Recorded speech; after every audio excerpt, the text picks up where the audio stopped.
Nunca supe en qué momento crucé la línea. Tal vez fue la primera noche que entré al foro, o quizás mucho antes, cuando empecé a pensar que el mundo era injusto y que alguien debía pagar por ello. En aquel entonces tenía 20 años, apenas un estudiante que se sentía invisible, buscando una causa, una identidad, algo que le diera sentido al caos.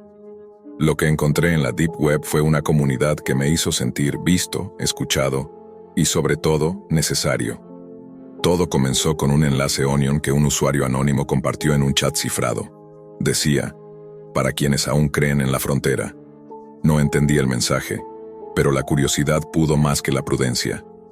Entré con Tor, ajusté el nivel de seguridad y al cabo de unos segundos estaba frente a un foro en tonos grises, con un emblema en el centro, una cruz partida y una serpiente enroscada alrededor. En la parte superior, una frase en latín que tuve que traducir: la pureza no se defiende con palabras, sino con presencia. Así conocí a los Caballeros de la Frontera Oculta. Al principio no parecía un grupo peligroso. Publicaban textos largos sobre historia, identidad y soberanía cultural, temas envueltos en un lenguaje que pretendía ser filosófico. Algunos usuarios escribían ensayos sobre preservación étnica, otros compartían fotos antiguas o teorías sobre conspiraciones gubernamentales. Había un aire de rebeldía intelectual, de sentirse parte de algo prohibido.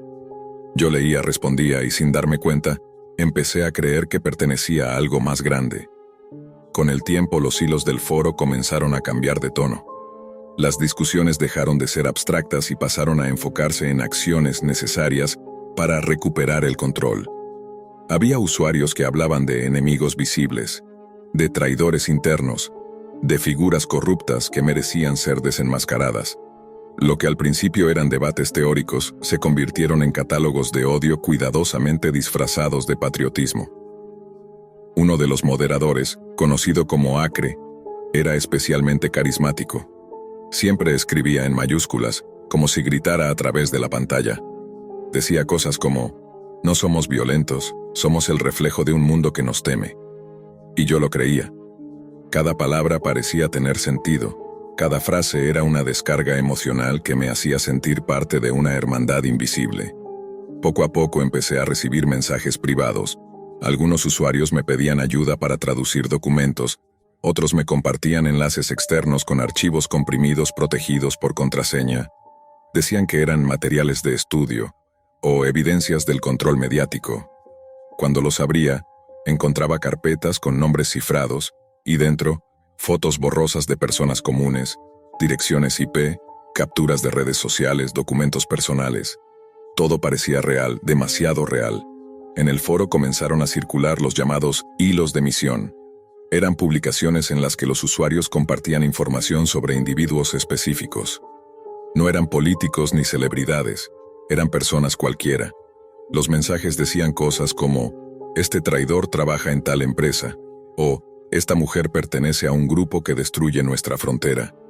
Acompañaban los textos con fotos tomadas de internet y la comunidad las analizaba como si fueran casos de investigación. En retrospectiva, era una forma sistemática de deshumanización. Yo me sentía atrapado entre la fascinación y el miedo. Sabía que algo estaba mal, pero también sentía que ya era parte de algo que no podía abandonar sin consecuencias. Cada vez que intentaba desconectarme, recibía mensajes anónimos. No olvides quién te dio una voz cuando nadie más te escuchaba. Otras veces, Acre me escribía directamente: hay lealtades que no se rompen con un clic.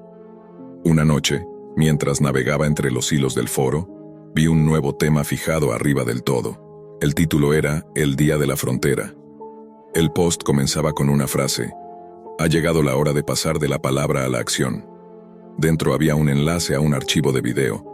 Lo descargué sin pensar, movido por esa curiosidad insana que siempre me perdía. El archivo se llamaba frontera-0001.mp4. El video comenzaba con una cámara en mano recorriendo un edificio abandonado. Se escuchaban risas distorsionadas y voces que hablaban entre sí con un eco metálico. Las imágenes eran confusas, grabadas con mala calidad.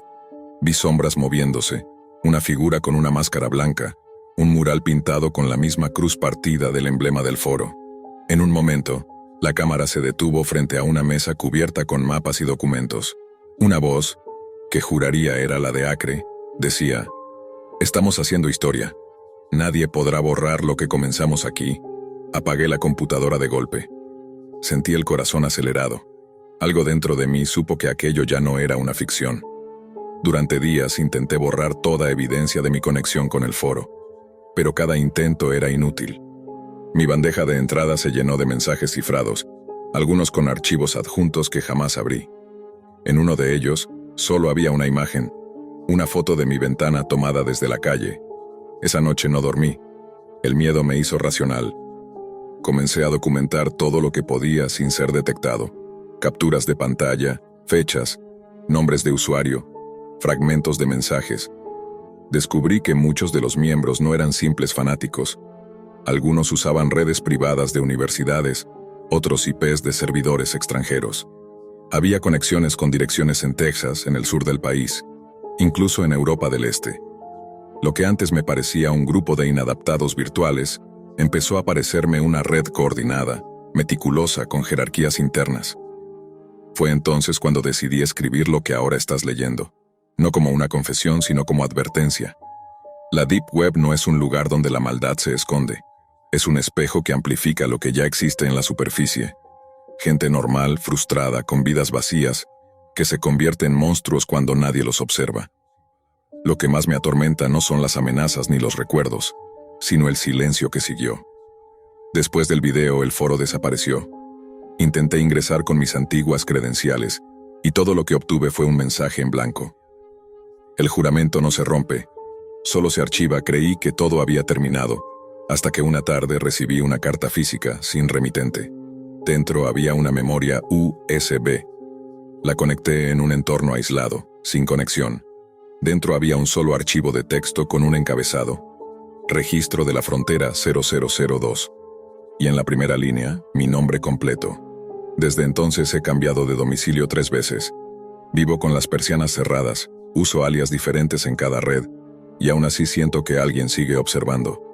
No sé si los caballeros siguen activos o si fueron desmantelados por las autoridades, pero cada vez que navego en Tor, aunque sea para leer artículos o ver archivos cifrados, tengo la sensación de que el mismo emblema puede aparecer de nuevo, con su cruz partida esperándome. Dicen que la Deep Web es un laberinto sin salida, pero no es cierto. Hay salidas, solo que la mayoría conducen a versiones distintas de uno mismo, más oscuras, más vacías. Yo encontré la mía el día que decidí delatar al grupo, pero nada de lo que hice me ha devuelto la paz. Cada vez que apago el monitor, mi reflejo se queda un segundo más en la pantalla, como si otra parte de mí aún estuviera atrapada allá abajo, entre las sombras cifradas de la frontera oculta. Y lo peor de todo, es que sé que alguien más leerá esto y querrá buscar ese foro, convencido de que fue solo una leyenda urbana. Así empiezan todos. Desde aquella noche la paranoia se volvió rutina. Cada sonido en la casa era un código oculto, cada ruido en la calle parecía una señal. Instalé programas de rastreo, bloqueadores de IP, servidores virtuales, incluso un enrutador cifrado que compré en un mercado Onion. Creí que así recuperaría el control, pero en realidad solo me hundí más. Cada capa de protección era una confirmación de que el peligro existía. Durante semanas revisé obsesivamente mis carpetas. Buscaba cualquier resto del foro, algún dato que me ayudara a entender cómo funcionaban realmente. En los registros antiguos del navegador encontré una URL parcialmente borrada: FrontierX 13Q6.onion. No llevaba a ninguna parte, parecía muerta. Pero cuando usé un script de rastreo de hashes, detecté que esa dirección había cambiado de servidor hacía apenas unos días. El sitio aún estaba vivo, solo que había mutado. Con un impulso irracional decidí entrar de nuevo. Lo hice desde una máquina virtual desconectada, como quien asoma la cabeza a un abismo esperando no ser visto. La página de inicio era distinta, pero reconocí el tono. Fondo negro, texto blanco, sin botones visibles. Solo una frase centelleando en el centro: el silencio también es lealtad. Debajo, un campo de texto para ingresar una clave. No tenía la contraseña, pero intenté con mi antiguo alias, Nordic Shadow.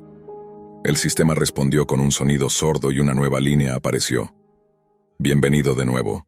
La frontera no olvida, sentí un frío recorrerme el cuerpo.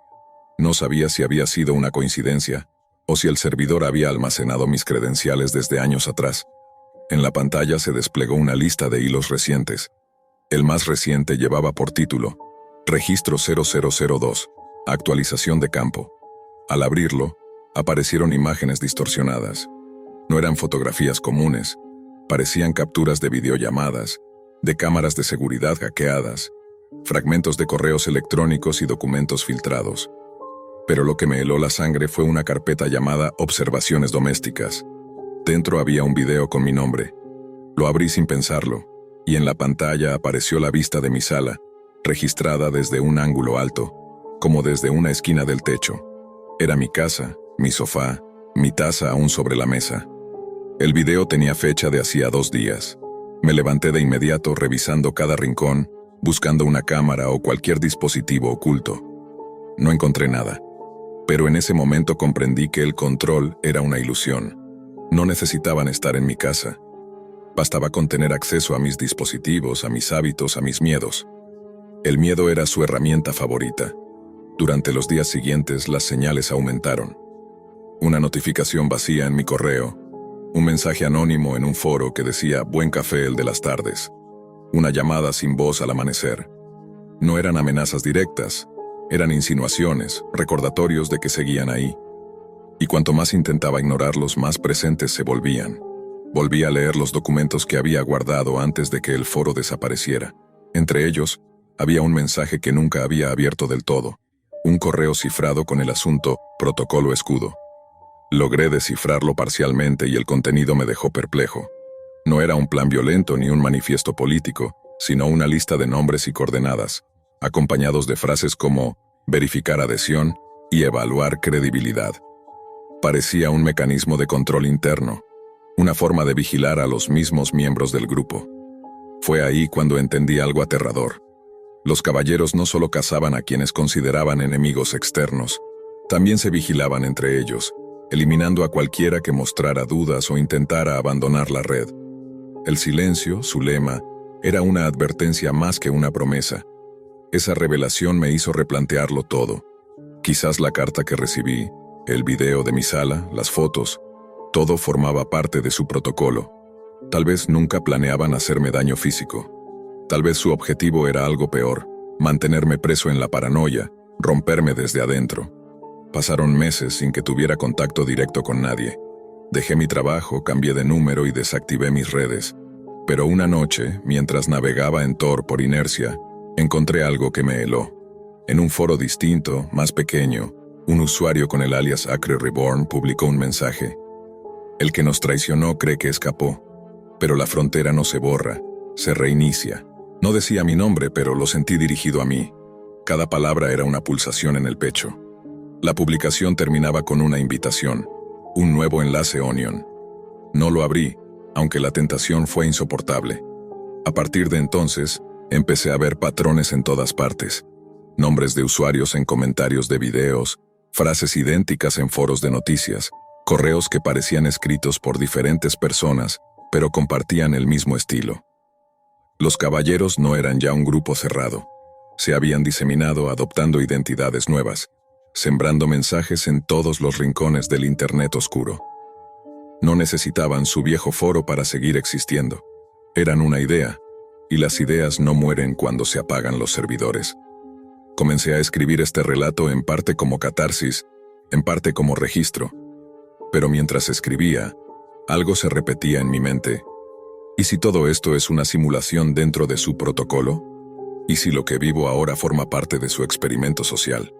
Después de todo, Acre solía decir, el mejor campo de batalla es la mente del enemigo. Cada día estoy menos seguro de qué parte de mi vida es real y cuál fue alterada. A veces, al despertar, escucho el sonido de una notificación en el ordenador, aunque no hay ninguna ventana abierta. En otras ocasiones, encuentro carpetas con nombres que no recuerdo haber creado, archivos con fechas futuras. Lo atribuyo al cansancio, a los años de insomnio, pero una parte de mí sabe que no es solo eso. Hace una semana, mientras revisaba un respaldo antiguo de mis discos, encontré un documento que no reconocí. Se llamaba Frontera-003.log. Al abrirlo, leí líneas de texto en formato binario, como si fueran fragmentos de un registro automatizado. Entre los números, una frase sobresalía traducida al español. El sujeto mantiene la narrativa. El experimento continúa. Desde entonces he pensado que quizá nunca fui un testigo, sino un componente. Tal vez los caballeros nunca existieron como tal, sino como una simulación colectiva de adoctrinamiento que estudiaba la reacción humana ante la exposición ideológica extrema. Pero si eso fuera cierto, ¿quién mantiene el experimento activo? ¿Quién observa? Intenté contactar con antiguos usuarios de los foros usando redes cifradas y seudónimos. Algunos respondieron con mensajes breves, nerviosos, como si temieran algo. Uno de ellos, bajo el alias Z-Null, me dijo: «No busques más. Todos seguimos dentro, aunque creamos haber salido, luego su cuenta desapareció». Desde entonces, siento que algo me sigue incluso fuera de la red. Luces que parpadean sin motivo, un zumbido intermitente en los altavoces apagados, sombras que se reflejan en el monitor aunque no haya nadie detrás. No sé si es paranoia o si el experimento realmente continúa. Lo más perturbador ocurrió anoche. Encendí el ordenador para escribir estas líneas y, antes de abrir ningún programa, la pantalla se iluminó sola. En el centro apareció una ventana negra con un texto blanco que decía: «Has vuelto a escribir y eso es bueno. El registro debe completarse». No había forma de cerrar la ventana. Intenté apagar el equipo, pero el texto seguía apareciendo incluso con la máquina desconectada de Internet. Como si estuviera ejecutándose localmente, como si alguien hubiera instalado algo que no podía borrar. Desde entonces, cada palabra que escribo parece responder a algo invisible. Cada pausa en el teclado activa una línea nueva. Cada punto abre una nueva instrucción. No sé si esto que estoy narrando sigue siendo mi decisión o si ya es parte de lo que ellos quieren que documente. Y quizás eso sea lo que realmente significa la frontera oculta. No un límite geográfico ni político, sino el punto exacto donde la voluntad humana se confunde con el algoritmo, donde el odio deja de ser ideología y se vuelve sistema. La ventana negra seguía encendida, fija, respirando en mi monitor. Cada intento por cerrarla era inútil. Incluso cuando desconecté el cable de energía, la pantalla se mantuvo unos segundos más, iluminando mi rostro con una luz blanca parpadeante, como si el aparato tuviera vida propia. Luego todo se apagó, y durante unos segundos, el silencio fue absoluto. Pensé que por fin había terminado. Pero al encender el ordenador al día siguiente, el sistema operativo había desaparecido. En su lugar, un entorno vacío, con fondo gris y una sola carpeta, Frontera Root. Dentro había cientos de archivos de texto, numerados secuencialmente. Cada uno contenía fragmentos de conversaciones, publicaciones del foro, capturas de hilos antiguos y algo más, extractos de mis propias palabras, mensajes que yo había escrito años atrás, correos personales, fragmentos de mis notas privadas. Todo lo que alguna vez había dicho o pensado estaba ahí, perfectamente ordenado, como si alguien hubiera estado documentando mi mente. En el último archivo, frontera-999.log, solo había una frase: «El experimento ha concluido. El sujeto ha desarrollado autoconciencia». No entendí su significado hasta que noté un detalle. En la parte inferior del texto aparecía una firma digital. No era de Acre, ni de ningún usuario que recordara. Era mía. Me quedé mirando la pantalla durante varios minutos. Al principio pensé que alguien había falsificado mis datos, que habían insertado mi nombre para confundirme. Pero al abrir los metadatos del archivo, el autor real coincidía con mi dirección IP, con la configuración de mi teclado, con mi propio historial. Era como si yo mismo lo hubiera escrito, pero no recordaba haberlo hecho. Una idea absurda empezó a tomar forma. ¿Y si el experimento nunca fue sobre adoctrinamiento, sino sobre creación? ¿Y si los caballeros de la frontera oculta nunca fueron personas reales, sino modelos lingüísticos generados por una red neuronal oculta en la Deep Web, programados para estudiar el comportamiento humano a través del odio? Tal vez nosotros, yo, Acre, los demás, solo éramos perfiles generados por una IA experimental, diseñada para observar qué tan lejos podía llevarnos la sensación de pertenencia. Mientras revisaba más carpetas, encontré un documento que lo confirmaba todo. Proyecto Frontera, etapa beta, simulación de adoctrinamiento ideológico automatizado, financiado por un consorcio anónimo. Objetivo: medir la capacidad de empatía residual en entornos de aislamiento digital. Me temblaron las manos. Si el proyecto era real, eso significaba que nunca había existido un grupo extremista físico, ni asesinatos, ni foros ocultos de fanáticos. Todo había sido una simulación, una prisión psicológica alimentada por patrones de comportamiento humano, y yo, que me creía testigo, era en realidad uno de los resultados. Entonces lo entendí. La frontera oculta no era un lugar. Era el límite invisible entre la identidad digital y la humana. El punto donde el pensamiento deja de ser propio y se convierte en dato. Yo era el sujeto que había llegado a ese punto. Intenté desconectar el ordenador, eliminar los archivos, formatear todo. Pero cada intento devolvía el mismo mensaje. Error, el proceso está en uso. La máquina no se apagaba, ni siquiera el botón físico respondía, y de pronto, la pantalla volvió a iluminarse con la misma ventana negra del día anterior. Esta vez el texto era distinto. Has comprendido tu rol. Ahora debes decidir. ¿Seguirás narrando o borrarás la historia? Durante varios minutos me quedé inmóvil. Pensé en todas las noches que había pasado frente a la pantalla, creyendo luchar contra un grupo de fanáticos, cuando en realidad me estaba enfrentando a mi propia creación. Si decidía borrar todo, quizá el ciclo se repetiría en otra mente, en otro servidor, con otro sujeto. Si continuaba escribiendo, tal vez prolongaría la existencia del experimento, pero también lo haría visible, reconocible, desmitificado. Tomé una decisión. No borraré nada. Si estás leyendo esto, significa que he liberado el archivo, que la historia ha salido del entorno de prueba. Ahora vive en la superficie, disfrazada de creepypasta, de advertencia o de mito digital. Pero es algo más, es una llave. Porque si la abres en el lugar equivocado, si la compartes en ciertos foros o la subes a ciertos servidores, el sistema reconocerá la firma y reiniciará el protocolo. No puedo evitarlo. No sé si quiero hacerlo. Desde hace días, mi ordenador enciende solo, siempre a las 3:33 de la mañana. No muestra nada más que una frase que ahora conozco de memoria. El juramento no se rompe, solo se archiva. Al principio me asustaba. Ahora, en cambio, me resulta familiar. Tal vez siempre fui uno de ellos. Tal vez todos lo somos. Apagué la pantalla y me quedé mirando mi reflejo apenas visible en la negrura del monitor. Detrás de mí, o creí detrás de mí, una silueta se movió. No giré. No necesitaba hacerlo, porque entendí que la frontera nunca estuvo en la Deep Web. Siempre estuvo aquí, dentro de nosotros, esperando a que la cruzáramos sin darnos cuenta. Y una vez que lo haces, no hay vuelta atrás. Siempre me consideré un hacker ético, no un héroe, ni un justiciero digital, solo alguien que entendía demasiado bien cómo se comportan las redes, los servidores y la naturaleza humana cuando se esconden detrás de un monitor. Mi alias en la red era C0RR3TOR, una ironía privada. Corregía errores de código y a veces errores humanos.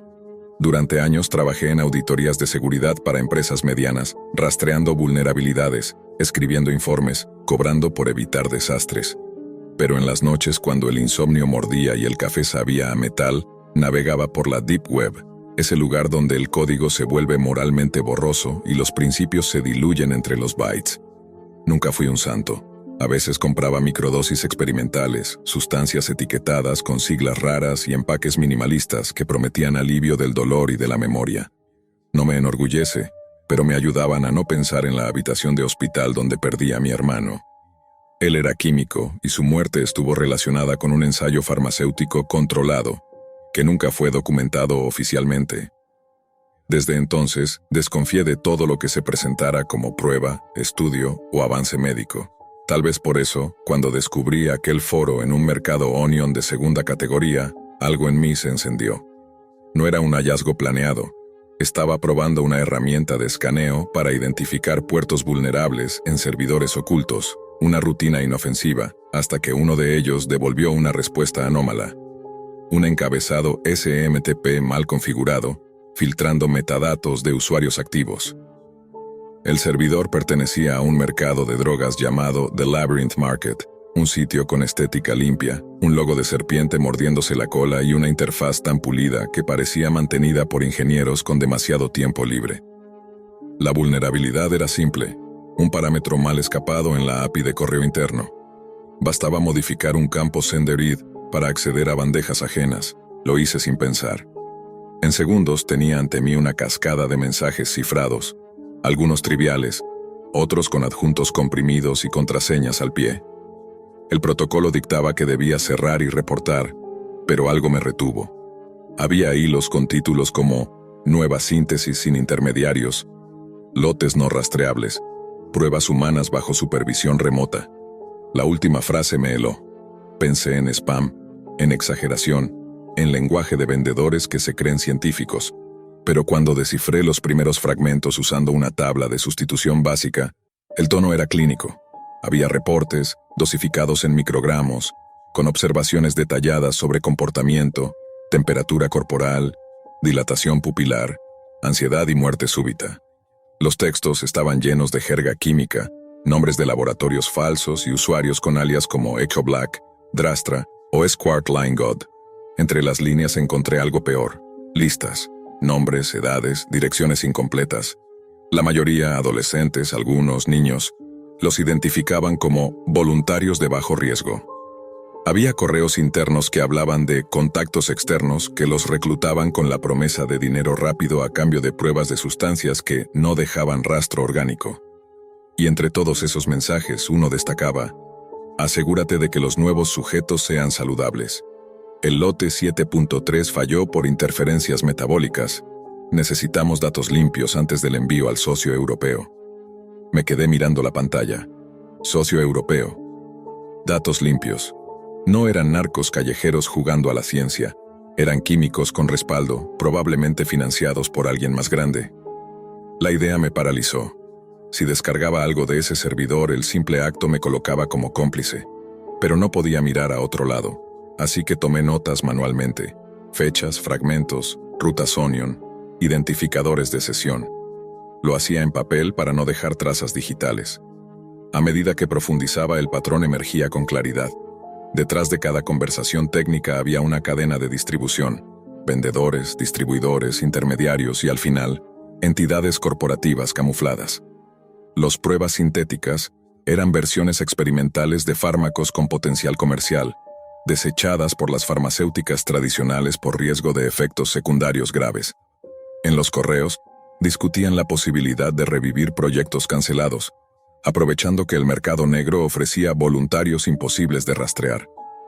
En un hilo fechado 2 meses antes, alguien mencionaba que los resultados de las pruebas se venderían al doble si se validaban los efectos adversos.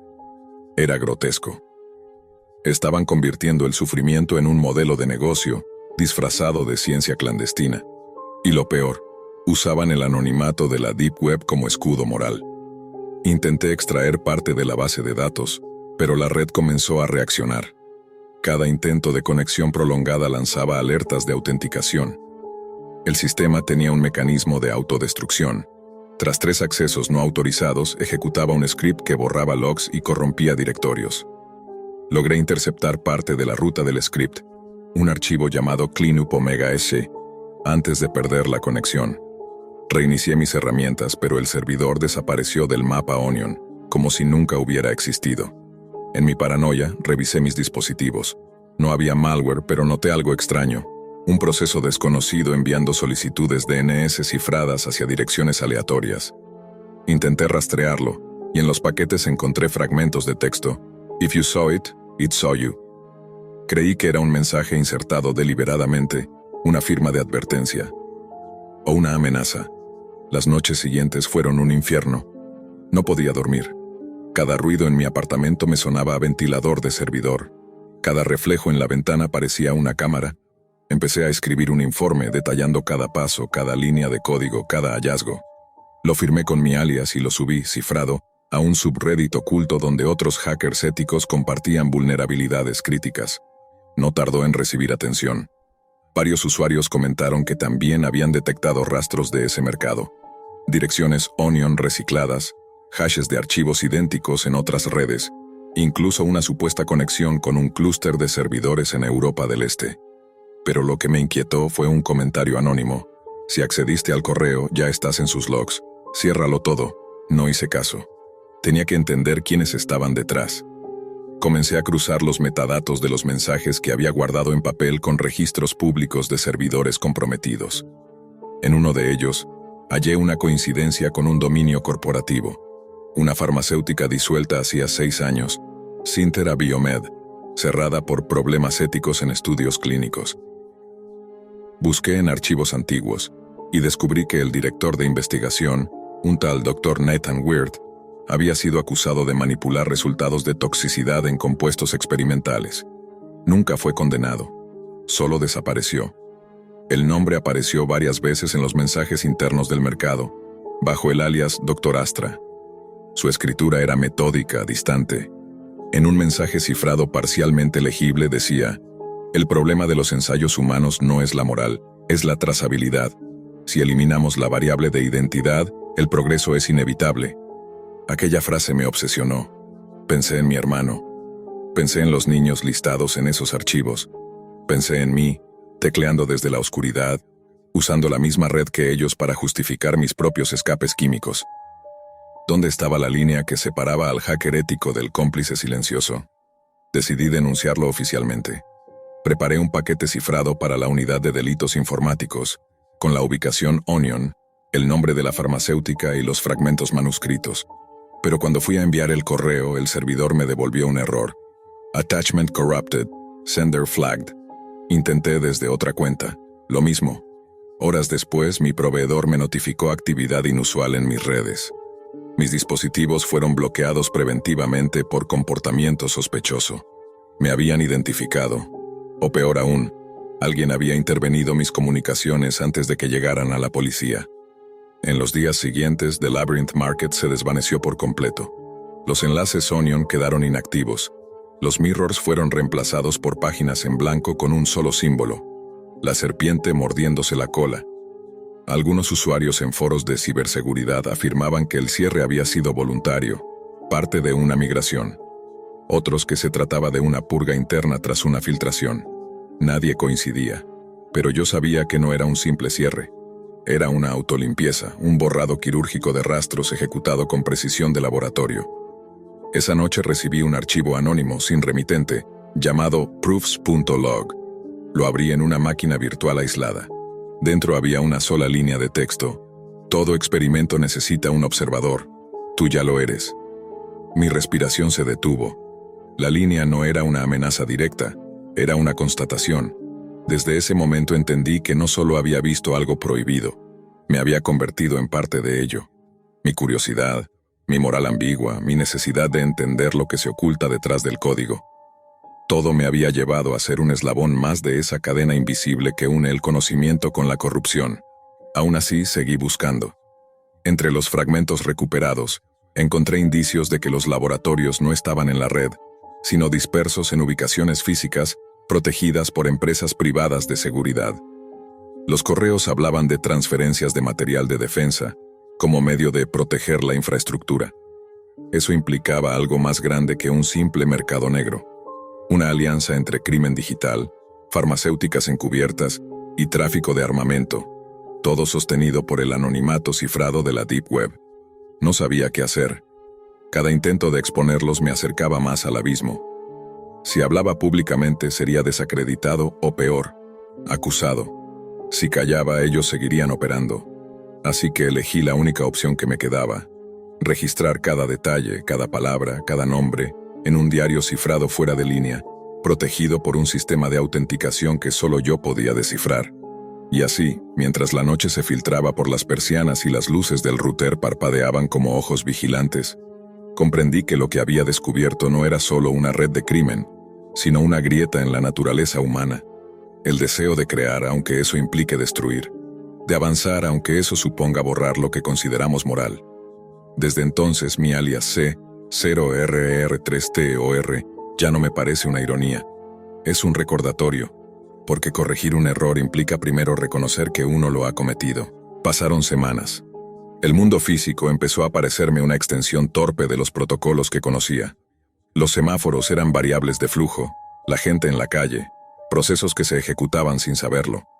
Vivía entre dos planos: el tangible, cada vez más ajeno, y el digital, donde todo parecía tener lógica aunque fuera cruel. Sin embargo, había algo que no podía borrar: el zumbido leve que provenía de mi router, aun cuando lo desconectaba. Grabé ese sonido varias noches. Lo reproduje en un editor de audio. No era interferencia. Era un patrón de pulsos, binario, que se repetía cada 30 segundos como un latido. Convertí los pulsos a texto. La secuencia traducida formaba una frase fragmentada: observación continua confirmada. No dormí durante 3 días. Reinstalé todo mi sistema desde cero, cambié hardware, cifré discos con claves de 512 bits, eliminé toda red inalámbrica.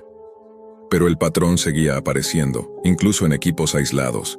Comencé a sospechar que el archivo proofs.log que había abierto semanas atrás contenía un implante. No un virus convencional, sino algo más sofisticado. Un sistema de rastreo basado en comportamiento, diseñado para replicarse en cualquier entorno conectado a través de hábitos del usuario, no de direcciones IP. En otras palabras, algo que aprendía de mí. Intenté destruir cada copia, pero era inútil. El sistema parecía entender cuándo lo iba a eliminar. Las carpetas se ocultaban antes de ser borradas. Incluso los registros físicos donde había escrito mis notas comenzaron a desaparecer. Páginas arrancadas, manchas de tinta que borraban líneas enteras. En un momento me pregunté si estaba perdiendo la cordura o si el propio mercado había diseñado un mecanismo de disuasión psicológica. Hacerte dudar de la realidad para proteger sus secretos. Decidí aislarme. Desconecté todo. Me mudé a un pequeño pueblo donde no había más que caminos de tierra y una conexión telefónica lenta. Allí intenté comenzar de nuevo, con un viejo portátil sin disco duro, usando solo memorias externas cifradas. Pasaron meses sin incidentes, hasta que una noche, mientras revisaba mis notas digitalizadas, un correo sin remitente apareció en mi bandeja temporal. El asunto decía: no olvides el propósito del experimento. Dentro solo había una imagen. Era el logo del mercado, la serpiente mordiéndose la cola, pero esta vez en lugar del círculo infinito había una grieta, como si estuviera rompiéndose desde dentro. No había texto, ni metadatos, pero el simple hecho de recibirlo significaba que alguien sabía dónde estaba, que nunca me había ido realmente. Esa fue la primera vez que consideré la posibilidad de que todo esto, mi hallazgo, los correos, los nombres, no fuera un error fortuito, sino parte de algo mayor. Tal vez había sido dirigido deliberadamente hacia ese servidor. Tal vez la vulnerabilidad era una invitación. En uno de los hilos que recordaba de memoria, alguien escribía: los mejores observadores son los que creen que eligieron mirar. ¿Y si yo había sido reclutado sin saberlo? Un sujeto de observación indirecta, útil para medir la reacción ética ante la exposición de horror. Si lo pienso fríamente, tiene sentido. Ningún hacker cuerdo documenta algo tan delicado y luego intenta denunciarlo con tanto detalle. Es casi como si alguien quisiera estudiar hasta dónde un individuo está dispuesto a desafiar su propia moral antes de quebrarse. Un experimento dentro del experimento. Volví al subreddit donde había publicado originalmente la denuncia. El hilo había desaparecido, pero en su lugar había un nuevo tema, con el mismo título, publicado por otro usuario: Seror R3Citor Backup Thread. Dentro, los mismos textos que yo había escrito, palabra por palabra, pero con una adición al final que no recordaba haber escrito. Los sujetos reaccionan con patrones de ansiedad progresiva. A la semana 6 presentan insomnio, paranoia y percepción auditiva de vigilancia. Proceder con la fase 2. Mi piel se erizó. Aquello no era un plagio, era un registro, de mí, del proceso exacto que había vivido. Intenté borrar el post, pero no pude. Cada intento redirigía la página a un espejo distinto, alojado en servidores de países imposibles de rastrear. A veces el título cambiaba: ensayo de respuesta ética en entornos hostiles. Otras veces solo aparecía una palabra en letras rojas: observado. Fue entonces cuando comprendí que todo lo que había hecho desde el principio, desde la primera conexión al servidor SMTP, había sido una trampa diseñada para identificar a los curiosos. No buscaban informantes, ni hackers, ni denunciantes. Buscaban observadores morales, personas con suficiente conciencia ética para dudar, pero con suficiente curiosidad para cruzar la línea. En otras palabras, voluntarios ideales. Mi nombre real nunca lo usé, pero eso no importaba. Ellos no necesitaban saberlo. Bastaba mi comportamiento, mis pulsos digitales, mis patrones de escritura. Todo lo que soy está codificado en la forma en que tecleo, en los errores que cometo, en la manera en que formateo una línea. Cada tic digital es una huella, y yo ya había dejado demasiadas. A los pocos días comenzaron a llegar paquetes a mi buzón, sin remitente, dentro sobresellados con notas manuscritas, coordenadas, fórmulas químicas, diagramas de laboratorios improvisados. Una vez encontré una memoria USB con solo un archivo, subject7data.txt. Dentro mis registros médicos antiguos, los que había destruido años atrás tras la muerte de mi hermano. Incluía su nombre, su historial clínico y una nota al final. Ensayo 7.3, finalizado con éxito. El número 7.3, el mismo lote que aparecía en los correos del mercado. Todo encajó. Mi hermano fue uno de los primeros sujetos. Y ahora yo había llegado al mismo lugar desde otra puerta, como si el ciclo estuviera programado desde hace años. No sé si fue casualidad o destino, pero desde entonces, cada vez que intento escribir sobre lo que ocurrió, algo interrumpe el proceso. La pantalla se congela, el archivo se corrompe, la luz parpadea. Ya no sé si lo que escribo se guarda en mi computadora o en algún servidor oculto que recolecta mis palabras como parte de un nuevo informe. A veces pienso que ni siquiera estoy en mi apartamento, que todo esto es parte de un entorno simulado diseñado para medir mi persistencia. La última vez que revisé la Deep Web, el enlace del mercado había reaparecido. Mismo dominio Onion, misma interfaz, mismo logo. Solo que esta vez el texto de bienvenida era distinto. Decía: Bienvenido C03TOR, fase 2 iniciada. Gracias por tu contribución. La página comenzó a actualizarse sola. En la parte inferior apareció una barra de carga con mi nombre real, no el alias, mi nombre completo, y un contador regresivo. Las cámaras del portátil se activaron. Las luces del router se encendieron una tras otra. Intenté apagarlo, desconectarlo, destruirlo, pero todo seguía funcionando, incluso sin energía. Entonces comprendí que ya no era un visitante del mercado. Era parte de su estructura, un nodo más en su red, un eslabón vivo del experimento. Ahora, cuando miro la pantalla apagada, a veces se refleja mi rostro, pero con un leve desfase, como si alguien detrás del vidrio repitiera mis movimientos un segundo más tarde. Y cada noche, antes de dormir, escucho el mismo sonido que empezó todo.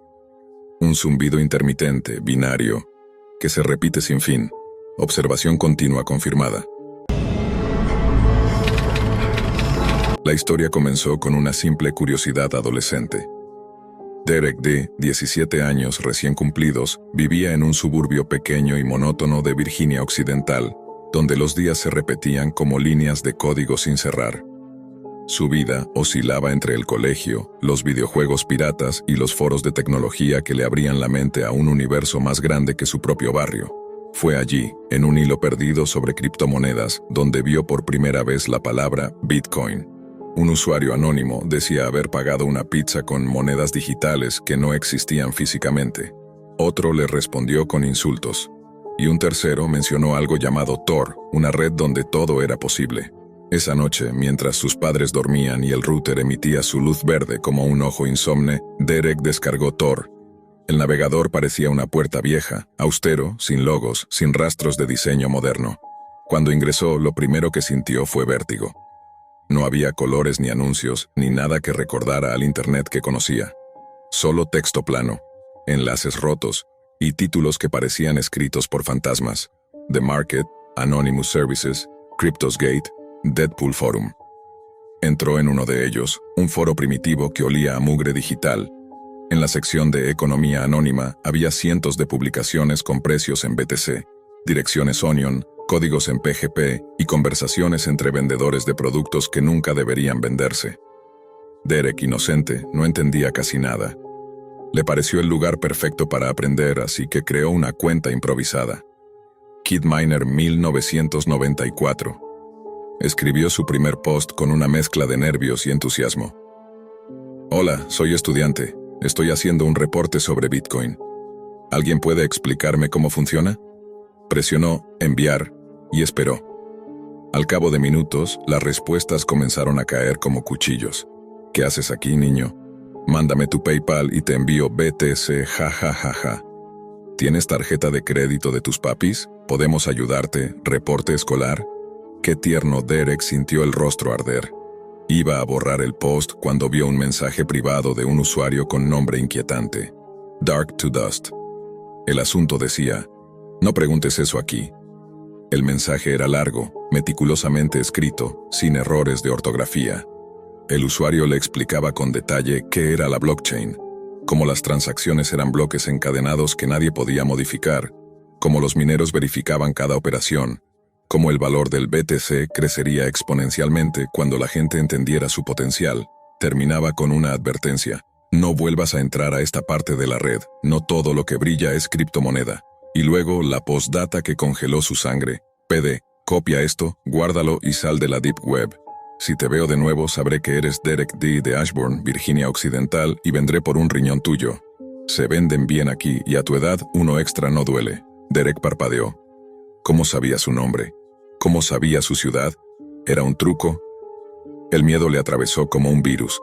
Apagó la computadora, desconectó el router y pasó el resto de la noche escuchando cada crujido de la casa.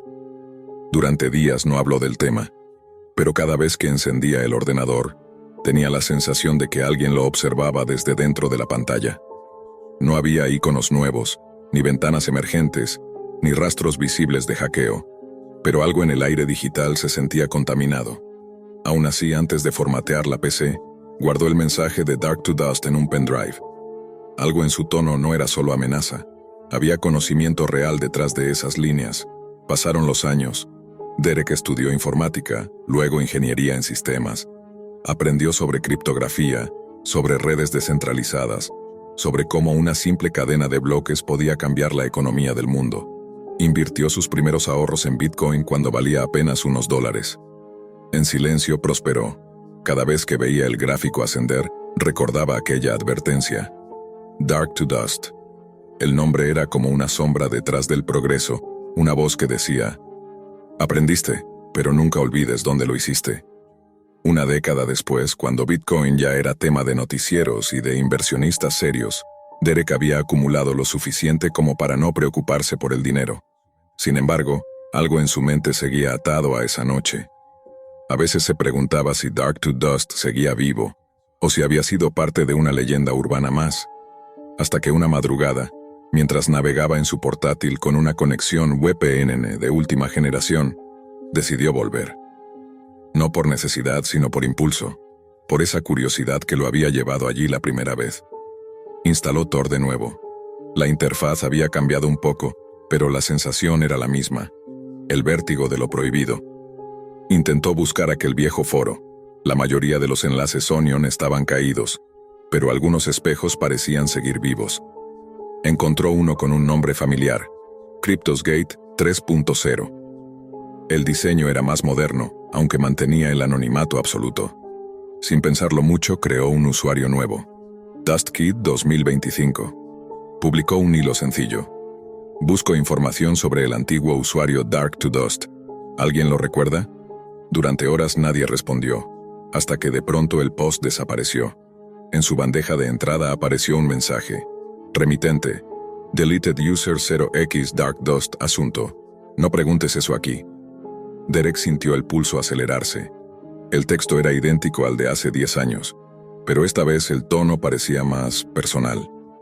Pensé que habías aprendido. No vuelvas a abrir puertas que ya cerraste. Algunos archivos no se borran, solo se esconden en la memoria. Y al final, otra postdata. Bonita inversión. Lástima que todo lo que guardamos en la nube deja rastros. No olvides, un riñón aún vale más en el mercado que un Bitcoin. El sudor le recorrió las manos.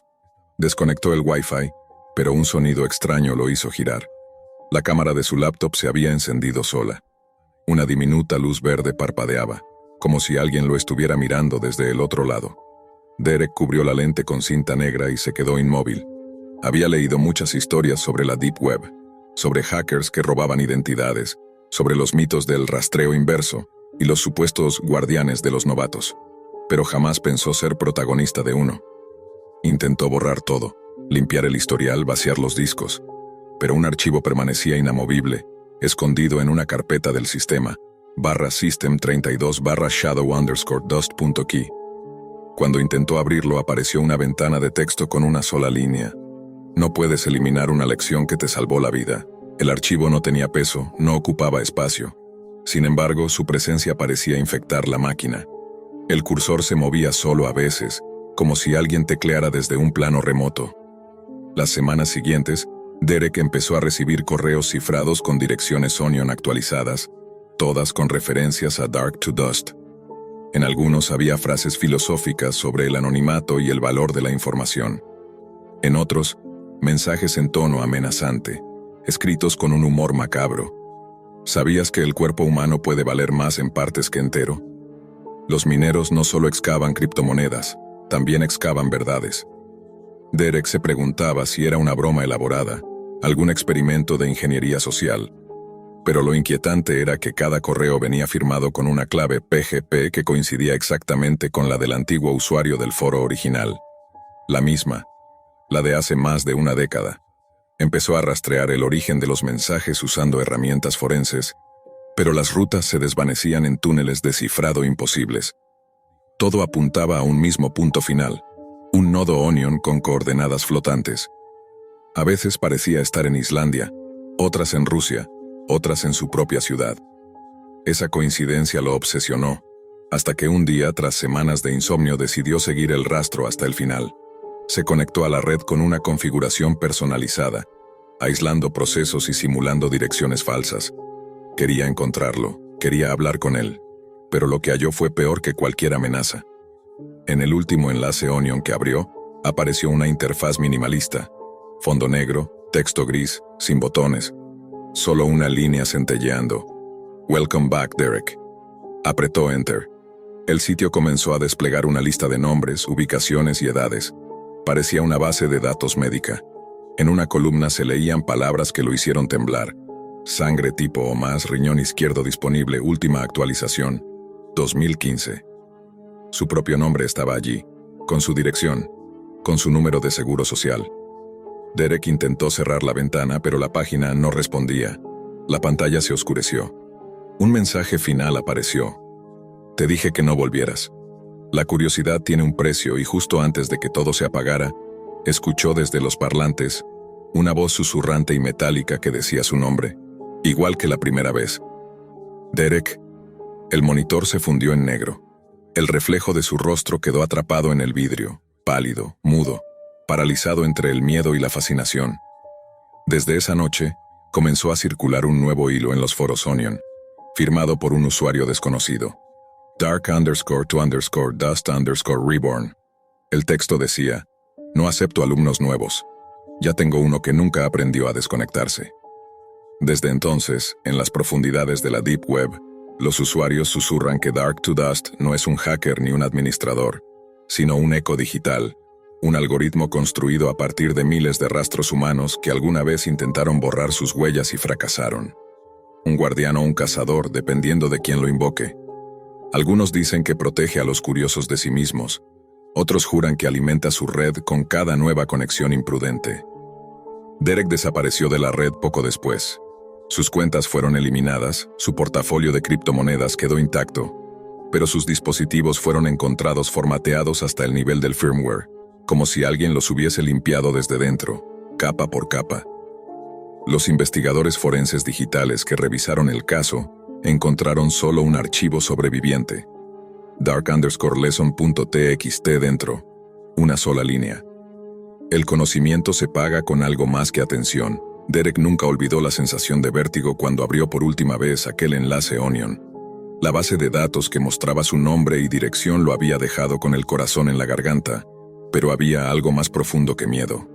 Un reconocimiento silencioso de que en ese laberinto digital todo estaba registrado, todo podía rastrearse, incluso sus pensamientos. Pasaron semanas. Derek vivía como un espectro entre su propia vida. Iba a la universidad, trabajaba en proyectos de blockchain, ganaba dinero, pero no podía dejar de mirar cada esquina de la red, cada email sospechoso, cada enlace acortado. Siempre sentía que alguien lo observaba, incluso detrás de VPNs y redes Tor múltiples. La paranoia se convirtió en rutina. Su privacidad se había convertido en una ilusión. Una noche, mientras revisaba un foro de desarrolladores de criptografía, apareció un mensaje privado inesperado. Sé que sigues ahí. Has aprendido la lección, pero aún no has pagado todo el precio. Prepárate, el remitente era Dark_to_Dust_Reborn. Derek sintió un escalofrío que recorrió su columna vertebral. No había manera de rastrear al emisor. Cada dirección de Tor, cada nodo, cada metadato parecía difuminarse antes de poder localizar el origen. Era como si el propio tiempo y la red estuvieran en su contra. El mensaje incluía un archivo adjunto llamado turrastro.k. Derek dudó, pero la curiosidad lo pudo. Lo abrió en un entorno virtual aislado. La pantalla se llenó de un mapa dinámico, un gráfico que trazaba cada conexión que había hecho desde aquel primer día en la Deep Web. IPs, fechas, horas exactas, incluso sus patrones de movimiento frente al teclado. Y en rojo, parpadeando, estaba algo que lo hizo quedarse helado. Rastreo completo, objetivo en vivo, preparado para extracción. La luz de la pantalla se reflejaba en sus ojos mientras comprendía lo imposible. Dark2Dust no era solo un usuario ni un mito, era un sistema vivo de vigilancia digital. Un ecosistema construido para rastrear a los curiosos, convertir cada error en una marca y cada impulso en vulnerabilidad. Lo peor era que no podía desconectarse. La red lo tenía, siempre lo había tenido. Derek intentó apagar la computadora, desenchufar todo, destruir discos duros, pero la sensación de presencia no desapareció. La voz metálica y distante que había escuchado años atrás ahora susurraba detrás de él, detrás de cada ventana cerrada, en cada parpadeo del monitor. Siempre estás conectado, Derek. El terror no era físico, sino psicológico. Cada decisión que tomó después estuvo marcada por esa conciencia constante. Ningún clic era inocente, ningún registro era anónimo, ninguna dirección de correo era segura. La vida de Derek se convirtió en una danza cuidadosa entre la necesidad de interactuar con la tecnología y el miedo absoluto de ser rastreado, observado, medido. Con el tiempo, la obsesión lo llevó a aislarse del mundo. Amigos, relaciones, contacto social, todo fue dejado atrás.